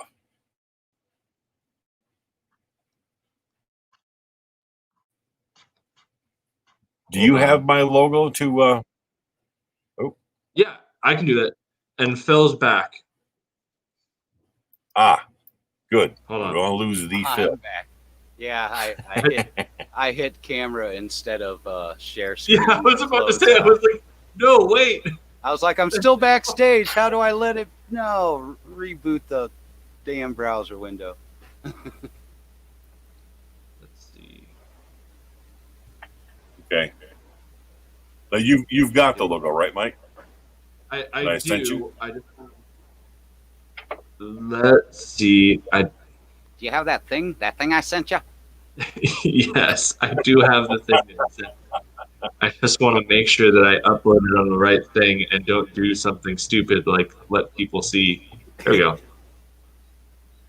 Dun-da-da-dun. And so yeah, after the longest pause of all time, we are back, and with us we have the new official Nine Realms logo designed by Scott Rosema, and it's absolutely fantastic. Honestly, really excited. Is that you sharing it, Mike? Yeah. There we go. Okay. Yeah, I put it up. Okay. All right. So that is the new Nine Realms publishing. Yeah. And that was very satisfying to finally put together because I think that's got a lot of jazz to it. It's got a lot of it pops really well. Cool Reads symbolism. really well, small. The snake eating its tail, cool symbolism. Yeah. Yep. And if anybody can make it out, you can see the 9 as the first round symbol to the left, the R in the center, and then the P on the right. And that's where you get Nine Realms Publishing. It forms the tree, the world tree, and then you have the 9 realms of the 9 leaves and all that. So that was very, very, very, very satisfying to come up with that. Yeah, it turned out so good. And that should show up really nice. And I really like the fact that these almost sawtooth pattern of the scales of the dragon just really adds that.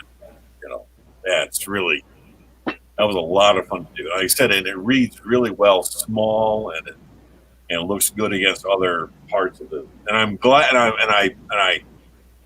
think Michael, you were right on the money with having that logo be just basically 2 simple colors, almost no white, that very light blue and that deeper blue. I think that makes for a very, very powerful logo. very, very strong. That's why.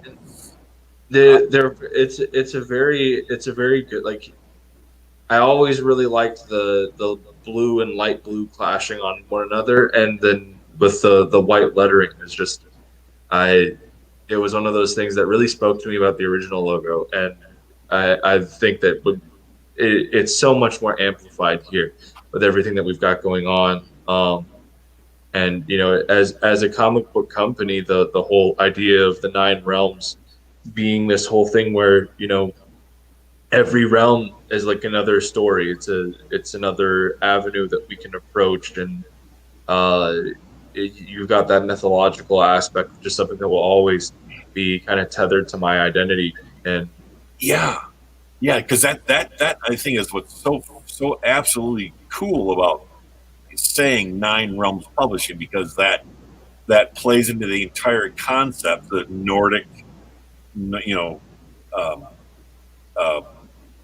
Slav, or yeah, Norwegian, all that Norse mythology, because how they look at the universe and the existence of these nine realms, and that plays into not just different stories, but different parts of what the Nine Realms publishing model can bring across over the years. It's gonna, you'll have the Elysian Fields as one realm, and then you have another realm.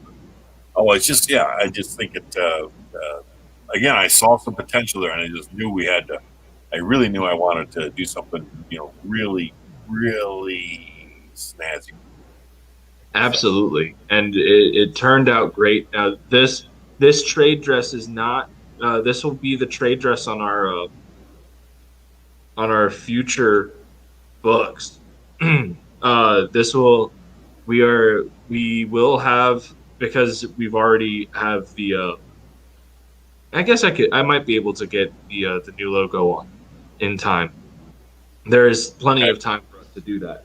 So I'll talk that over. I think that would be a cool thing to do. But the plan for right now is that the old logo of Nine Realms will be will be on the next book as the trade dress, but then everything going forward will have that new Scott Rosema Nine Realms, and we have some fun stuff coming as a little bit of a surprise for when you guys get your books.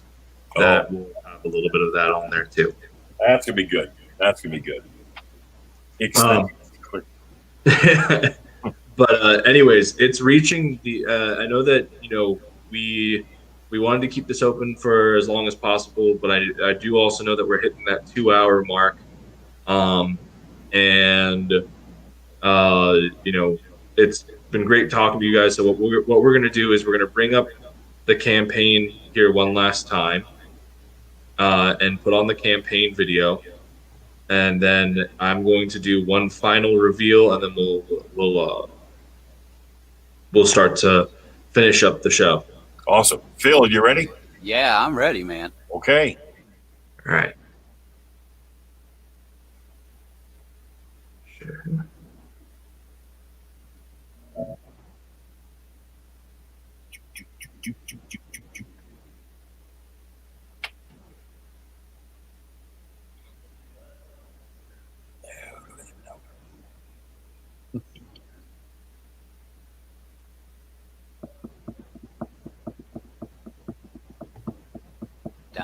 Man, Dun, dun, dun. that is some fun artwork.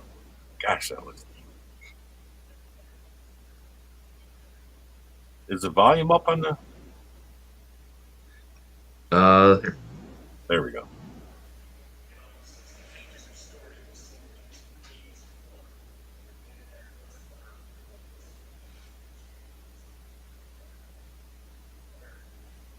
I can't hear it on my end, is it? You can't hear it on your end, Scott? No. I can. How about you, Phil? Not really, just in the background a little bit. Yeah. Okay. Well, that's no fun. It might be one of those where when you share it, you got to share the sound too, I suppose. Maybe. Yeah, I thought that I had that, though. Let's see. I am sorry, guys. This is something that I am a little bit new at. I've never gotten a chance to host one of these before. Well, let's learn. Still be good. Let's see. You know what?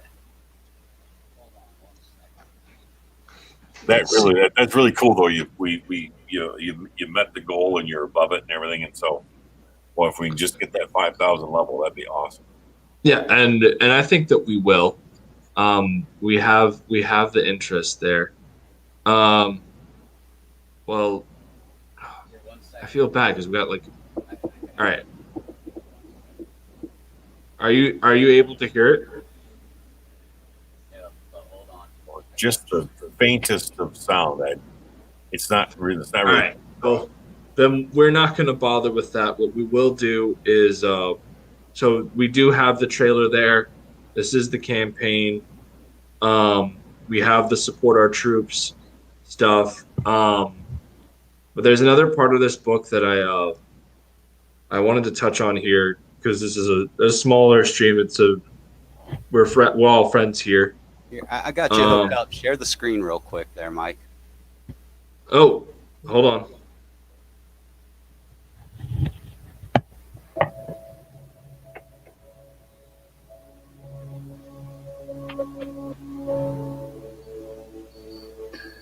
When we left off in the Zero issue, Achilles had made his way from peace in the afterlife to an arena, where he was left to fight alongside King Theseus against the first heroes Gilgamesh and Enkidu.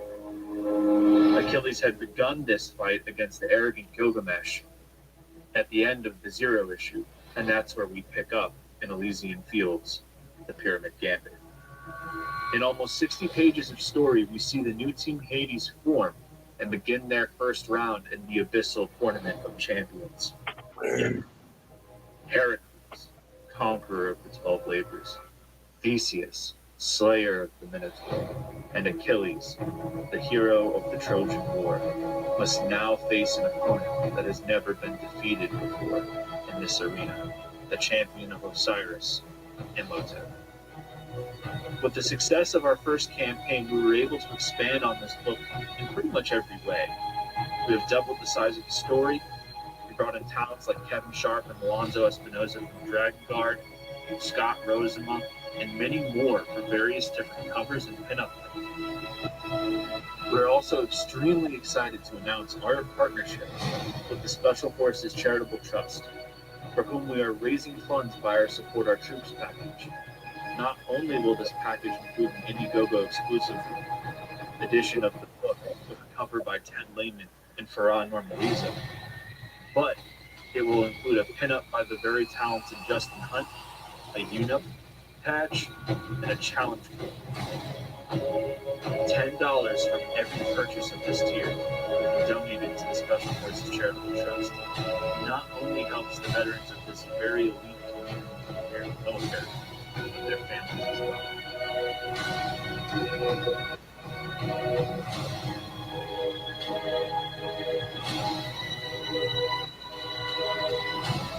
See, Scott, we saved the best for last. Well, what else could you do, really? Really, indeed. That's a good video. It really puts it across. And Luke Stone was the guy that did that video. He did a tremendous job. Nothing else really to be said about that. There is one final little reveal. It's less of a reveal and more of an information thing. So earlier this year, we got the Zero issue done, and there were some people that were pretty instrumental in my life that I wanted to share it with, and one of them was my high school history teacher, Major Timothy Tynan. I went to a military high school, and so all the teachers had rank and everything. He did actually serve, but the point is he was a fantastic teacher, and he's the guy that kind of got me to understand history. And so I went to go send him a digital copy of the Zero issue, and I found out that he had passed away in May from COVID-19. And so I had reached out to his family and I got their permission to dedicate the book to him. And so what I'm going to reveal is a little bit of that dedication to everyone here. As a thank you for coming out and to show just how important that that you helping me get us this far has been. And we hope to continue to push and make more of these books and make Elysian Fields as big of a thing as it can be. And so this one's for Major Timothy Tynan, and here we go.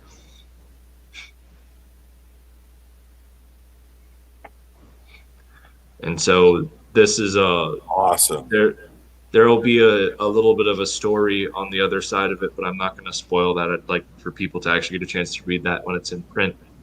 But that's a young high school me with Major Tynan at graduation. And so it reads, Timothy Tynan, man, teacher, legend, November 21st, 1955 to May 18th, 2020. Awesome. Wherever you may be, I pray you find the light brigade that we lost, and by we finding, rest well. Oh, very good. Very good. That's awesome. That's awesome. Yeah, he was a pretty tremendous teacher, and I don't think that I have had a teacher that has had that much of an effect. That like he was pretty instrumental in how I saw things. Well, that there's few things in life that is as instrumental in forming us as in the forming of us as people, other than a truly good teacher, somebody who is dedicated to the craft and the art and science of teaching, but also is willing to reach out and make a difference to young people. And I think I'm lucky. I had teachers like that, and I think anybody who can cite accomplishments in their life probably has that too. And that's awesome that you prepared that. I think that is just tremendous. It really is. Thank you. Yeah. But anyways, we are at the 2-hour mark, and so we thank those of you who came out with us here to hang out, listen to us talk, come on, ask us questions, and we appreciate Joe for being in the audience there and keeping up the comments. So yeah, Phil, tell the audience where they can find you. They can find me on Facebook, probably my most prominent spot to get a hold of me, especially if you need some freelance work or not, under Phil Leon. You can find me on ArtStation, Twitter, Instagram, and every place else pretty much under PhilmanX. And yeah, if you need some color work done, don't be afraid to hit me up. I'm usually around. Awesome. Scott. You can find me right there. My big drawing board, trying to get a Halloween drawing done for a client. So I'll be busy sweating and looking pretty gaunt for the next 2 weeks. So, but and beyond that, you'll find me on just go to Facebook, Scott Rosamond. Just go there. You'll see me lurking about, doing my usual shenanigans and posting the occasional thing here and there. And but I'm the proverbial bad penny. I'm always going to show up somewhere. Well, awesome. Awesome. And for me, I'm Michael Oden. You can find me on Twitter at Elysian Fields _0, and you can find 9 Realms and follow us in all of our fantastic things moving forward, from brilliant logos by Scott Rosema to upcoming titles at 9 Realms Publishing on Facebook. So thanks to you all for tuning in and putting up with our shenanigans for 2 hours. And we hope you enjoyed the show, and we hope to see you on the backer list of Elysian Fields, the Pyramid Gambit. and buy some more of Scott Rosema's covers so he feels a little bit better about himself. Scott I know Rose. my self-esteem is like, oh, I don't.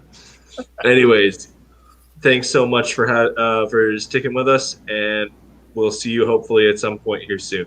See ya. Yes. Adios.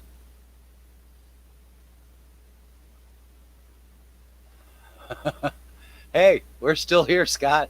Oh We take God, it over. I think Michael's left us, Phil. We should go out somewhere and cause some trouble. We caused some mass havoc.